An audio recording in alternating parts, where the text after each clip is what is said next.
Topologías y espacios topológicos. Ya habíamos definido en un espacio métrico XD cuando un subconjunto del mismo es abierto. Ya habíamos dicho que un conjunto es abierto cuando para cada punto del mismo existe una esfera abierta con centro en ese punto y esa esfera está contenida en el conjunto. Vamos a una noción ahora que es la llamada topología. En un espacio métrico, entonces, una colección de conjuntos abiertos. Hagamos una aclaración acá. T entonces es un conjunto cuyos elementos son conjuntos, a su vez abiertos. Por eso entonces utilizamos una letra cursiva mayúscula para indicar, porque es una clase de conjuntos, una colección de conjuntos abiertos decimos. Esa colección de subconjuntos abiertos en el espacio métrico es una topología si y solo si cumple tres condiciones. La primera de ellas es que X y vacío son subconjuntos de T. La segunda condición es que la intersección de un número finito de elementos de T pertenece a T.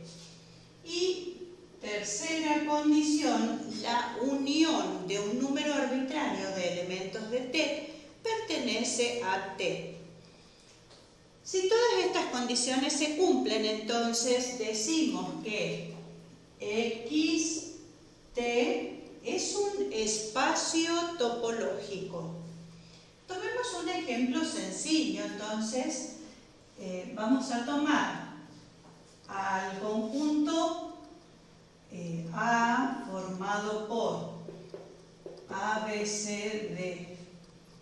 Este sería el referencial, el X para nosotros completo, ¿sí? Y aquí vamos a tomar a una colección T formada por el mismo A, vacío, el conjunto par AB y el conjunto par CD.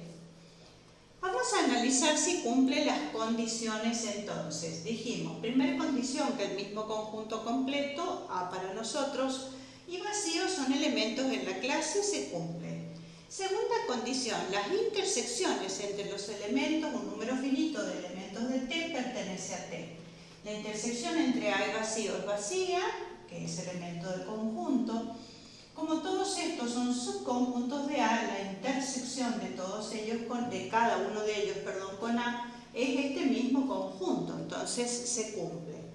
Ahora la intersección entre vacío y cualquier otro es vacío, con lo cual cumple también, y la intersección entre estos dos conjuntos nos da vacío, no tienen elementos en común, cumple la segunda condición. Tercera condición es que la unión de elementos de T pertenece a T. La unión de A con cualquier otro es el mismo A porque es superconjunto de todos, los incluye a todos. Vacía unión con cualquier otro me queda el otro conjunto, cumple también. Y si tomamos a estos dos, la unión de ambos es el conjunto A, con lo cual está cumpliendo la condición.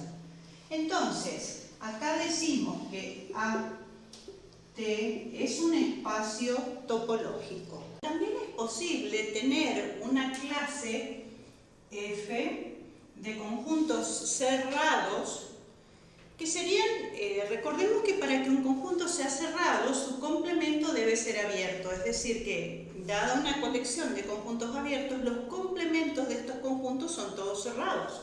Entonces, teniendo también una colección F de conjuntos cerrados, puede analizarse el concepto de topología a partir de propiedades que se cumplen en esta colección.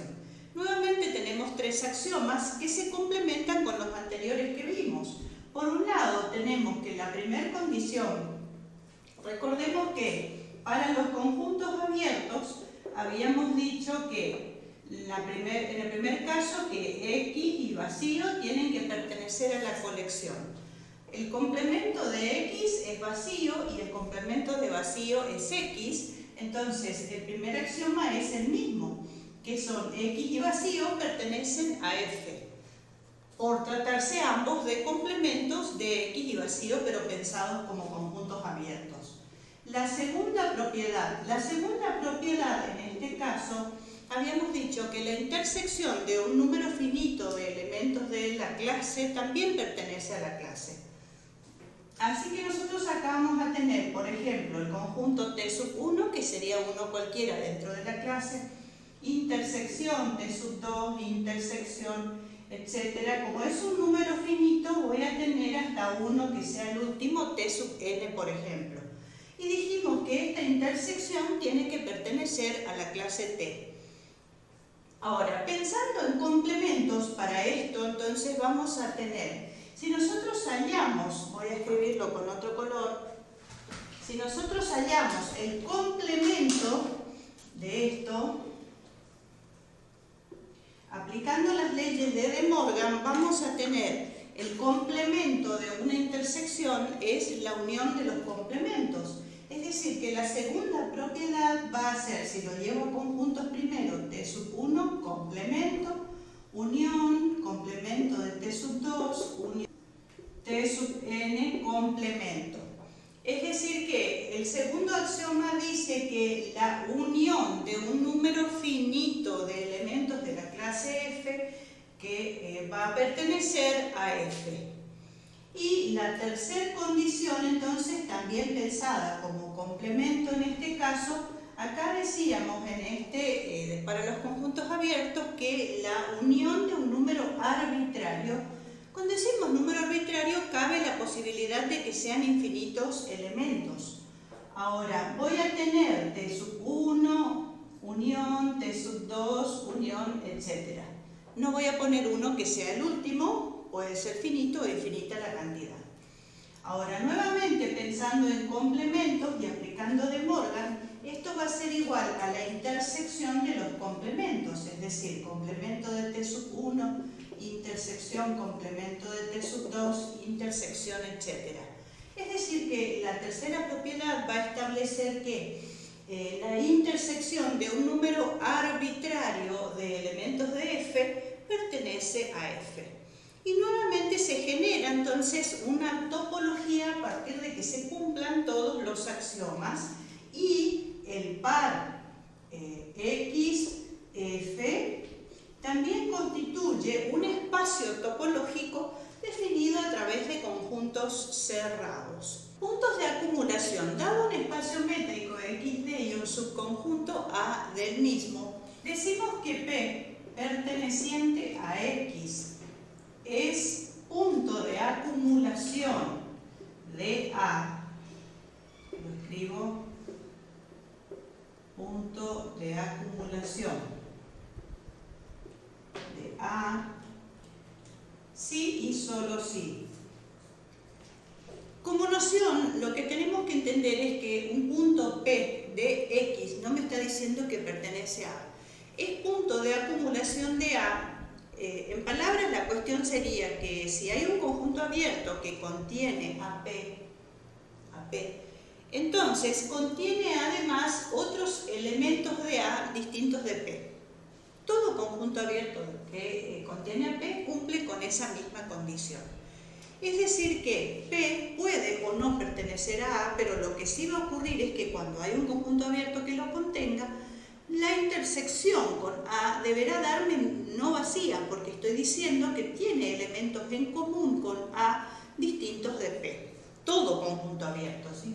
Ahora, ¿cómo lo vamos a escribir matemáticamente? Vamos a decir entonces, para todo B abierto, tal que P pertenezca a B, se va a verificar que la intersección de ese conjunto, tengo que tener cuidado porque tengo que decir que la intersección me tiene que dar no vacía, pero tengo que indicar que tiene otros elementos distintos de P en común con A. Entonces B menos este elemento P en intersección con A me tiene que dar no vacío. Eso entonces es matemáticamente. Intuitivamente lo que ocurre es que un punto de acumulación está tan próximo al conjunto A, o es parte de A, o está tan próximo a A que cualquier conjunto abierto que lo contenga siempre tiene puntos en común con A. Vamos a definir ahora lo que se llama clausura de un conjunto. Nuevamente estamos en el espacio métrico XD y un subconjunto A del mismo. Se llama entonces clausura de A y lo vamos a definir como, denominar como clausura de A, o también con esta forma, clausura de A, va a ser el conjunto formado por la unión entre A y el conjunto formado por todos sus puntos de acumulación. Es decir que la clausura de A será el conjunto y a ese le tengo que agregar todos los puntos de acumulación que estén en X y que no sean elementos de A. Que puede ser que no haya ninguno y que sea directamente A, pero tengo que agregar y tener en cuenta todos los que son puntos de acumulación. La clausura de A va a ser igual a la unión de A con la unión de los puntos pertenecientes a X, tales que P son puntos de acumulación, P es punto de acumulación de A. Ahí tengo entonces, vamos a tomar algunos ejemplos para entender esta idea, tanto de punto de acumulación como de clausura. Entonces, ejemplos, tenemos al primero de ellos, vamos a trabajar en la recta real, que es el conjunto R de números reales con la métrica usual. En la recta real entonces vamos a tomar a un intervalo abierto a B. Ya habíamos dicho que este tipo de intervalos es un conjunto abierto. A partir de tener entonces el intervalo ya ubicado en la recta real, estamos pensando quiénes son los puntos de acumulación de ese conjunto. Todos los que son interiores vamos a tener como puntos de acumulación también, porque cualquiera sea el punto, por más que esté próximo, entonces, por ejemplo, a B, vamos a tener a este punto que cualquier conjunto abierto que lo contenga tiene además otros elementos que pertenecen a ese intervalo, con lo cual la intersección será no vacía. Ahora, ¿quiénes son de R y cumplen también esa condición sin ser partes de ese intervalo? Lo que decíamos antes, está tan próximo a A, en este caso el intervalo, que lo que va a ocurrir es que cualquier conjunto abierto que tome va a tener puntos en común con ese conjunto. ¿Qué va a pasar entonces? Si tomo el extremo A o el extremo B, son los que estamos pensando acá como puntos de acumulación. Cualquier conjunto que contenga a A y a B, que no son partes del intervalo, va a ocurrir que pensando, por más nosotros tomamos esferas con centro en los puntos de ese conjunto y las esferas contenidas en el mismo. Pero estoy sacando a A y a B porque dijimos elementos distintos de A y B. Pero no importa qué tan pequeño quiera elegir el radio, lo que va a ocurrir es que una parte siempre va a quedar contenida en el conjunto, o sea, nos va a dar una intersección no vacía. Es decir, que los puntos de acumulación que se agregan al intervalo serían los dos extremos, y en eso consiste la clausura. Es decir, que la clausura de este intervalo va a ser el intervalo cerrado AB, porque le agregué a los dos puntos que estamos mencionando. Ahora, si nosotros tomamos un intervalo cerrado, por ejemplo, Mn. El intervalo cerrado Mn, los puntos de acumulación son los mismos que ya están en ese conjunto. Ningún otro, porque ahora yo puedo tomar alguno muy próximo, pero ya siempre es posible tomar un radio, pensando en la densidad de R, pequeño y que el intervalo no tenga intersección con Mn. Con lo cual, la clausura de Mn es el mismo conjunto, es decir, el intervalo cerrado. Tenemos acá entonces una propiedad, vamos a poner más de una para vincular con otra cosa que ya vimos antes. La propiedad es que hay una relación de inclusión entre conjunto y clausura. Vamos a ver en cuál de los sentidos. Si estamos diciendo que al conjunto yo le tengo que agregar los puntos de acumulación para que eso constituya la clausura, lo que estoy diciendo es que el conjunto siempre está incluido en su clausura. Es decir que nosotros tenemos una propiedad, una primer propiedad, que es la que dice que todo conjunto está incluido en su clausura, cualquiera sea el conjunto A. Ahora, puede llegar a ocurrir que se trate de una doble inclusión, es decir, una igualdad. Si el conjunto es igual a su clausura, y esto va a significar que la clausura está incluida en A, entonces que se dé la doble inclusión para que haya una igualdad. Si el conjunto es igual a su clausura, va a significar que el conjunto es cerrado.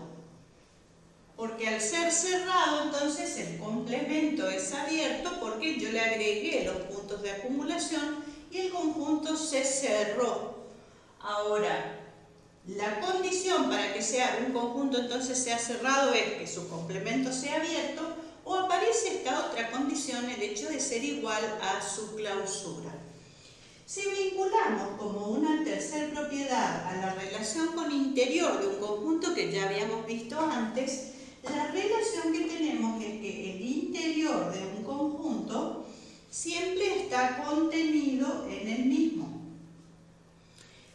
Y el conjunto siempre está contenido en su clausura. Voy a tomar un segundo ejemplo, entonces el primero era la recta real. Vamos a trabajar ahora en el plano real, es decir, R cuadrado con la métrica usual en R cuadrado. Voy a tomar entonces el conjunto A formado por los pares X y que pertenecen a R cuadrado, tales que X cuadrado más Y cuadrado es menor que 4. Entonces, geométricamente, si eso fuera un igual, se trataría de una circunferencia con centro en el origen de coordenadas y radio 2.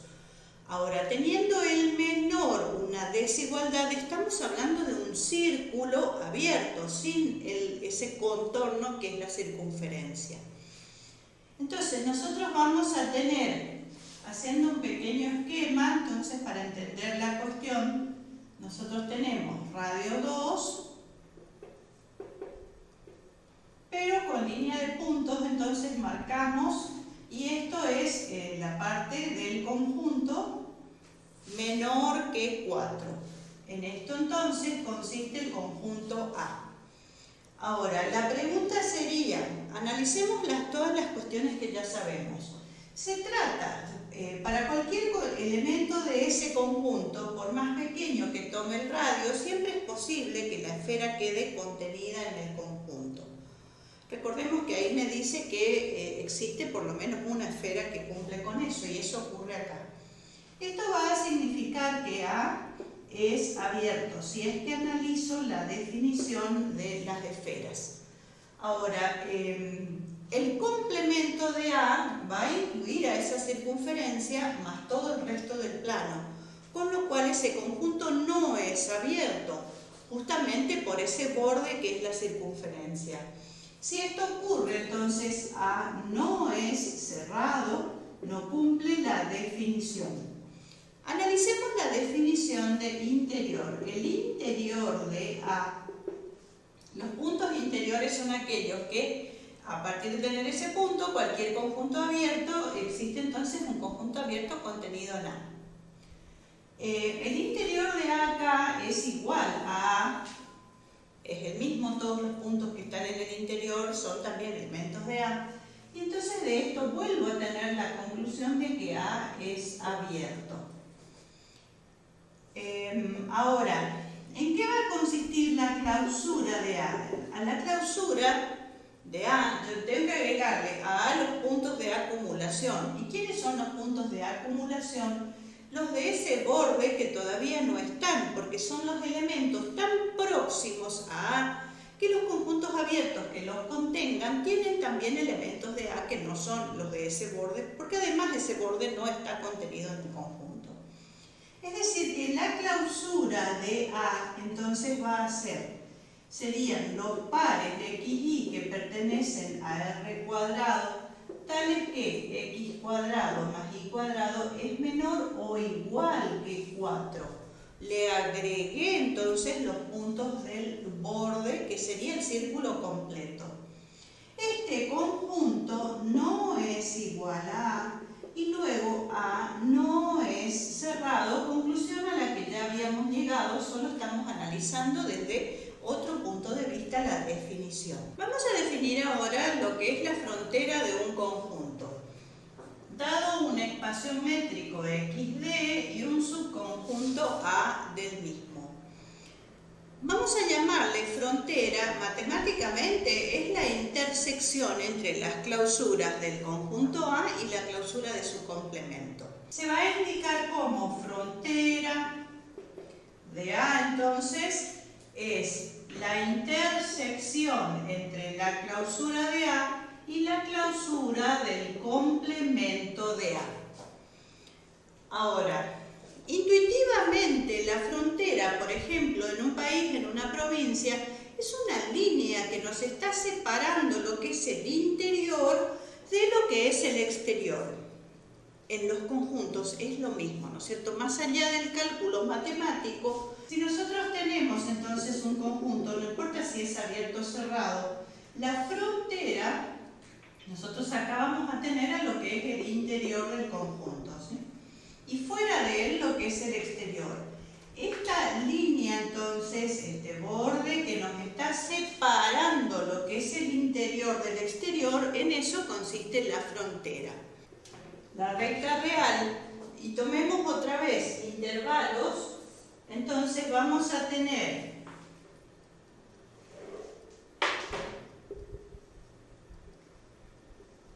tomemos un intervalo cerrado AB. En este intervalo, entonces, ya dijimos que este es un conjunto cerrado, ya sabemos que la clausura de AB es el mismo AB. El interior de este conjunto, que es un intervalo cerrado, es el intervalo abierto AB, entonces, de puntos interiores. ¿Y en qué va a consistir la frontera? Serían los dos puntos A y B, que son los que separan al interior, que es lo que es el exterior, que sería ya el complemento. Tengo entonces que la frontera de este conjunto es un conjunto par formado por los elementos A y B. Volvemos a trabajar como un segundo ejemplo con este conjunto que recién veíamos. Estábamos diciendo que este es un conjunto abierto, coincidente con su interior, y en la clausura se le agrega la línea, que es la circunferencia, que en eso consiste entonces la clausura. Ahora, estamos con la noción de frontera, pensando en lo que estábamos ya antes graficando. La frontera será justamente la circunferencia, que es la que separa el interior, que es el mismo conjunto, del exterior, que es su complemento. O sea que nosotros vamos a tener que la frontera del conjunto A serían los pares xy que pertenecen a R cuadrado, tales que x cuadrado más y cuadrado es igual a 4 por tratarse de la circunferencia. Veamos las propiedades que tiene entonces la frontera. Tenemos una primer propiedad, es que la frontera siempre está contenida en la clausura. La frontera está contenida en la clausura. La segunda propiedad que tenemos es que si se unen la frontera con el interior del conjunto, obtenemos la clausura del mismo. Vamos a considerar este tercer ejemplo, el conjunto B de los xy que pertenecen a R cuadrado, tales que el cuadrado de x sobre 4 menos el cuadrado de y sobre 9 es igual a 1. Es una hipérbola, entonces acá la tengo dibujada, dibujé mediante las asíntotas. Entonces tengo a la hipérbola, los puntos de esa hipérbola son entonces el conjunto B. Ahora, vamos a ir analizando las distintas cuestiones que ya conocemos. Como tenemos que buscar interior, frontera, clausura, si es abierto, si es cerrado, vamos a comenzar buscando el interior y la clausura, ya que esos dos nos permitirán también llegar a las conclusiones si es abierto o cerrado. Y después entonces vemos la frontera. Vamos entonces con el interior de B. Ahora, como se trata solamente de la línea, en cualquier punto de la línea, si nosotros ubicamos a un conjunto, el interior, a un conjunto abierto que contenga ese punto, es imposible que ese conjunto abierto de 2 dimensiones, porque estamos en R cuadrado, quede contenido en la línea. No es posible eso. Lo cual va a significar que el interior de B entonces es vacío. Esto no es igual a B, entonces va a implicar que B no es abierto. Ahora, ¿qué va a ocurrir entonces con la clausura de B? La clausura de B, en este caso, todos los puntos de B son de acumulación y no hay otro fuera de ellos, ¿sí? Por tratarse de la línea, o sea que la clausura de B es B, con lo cual B es cerrado. Y la frontera de B, recordemos que la unión del interior con la frontera nos tiene que dar la clausura. O sea que la frontera de B entonces es el mismo B, para que ocurra lo que dijimos en la propiedad anterior. Lo cual tiene sentido, porque si no tiene interior, si es vacío, toda la línea única entonces es la frontera.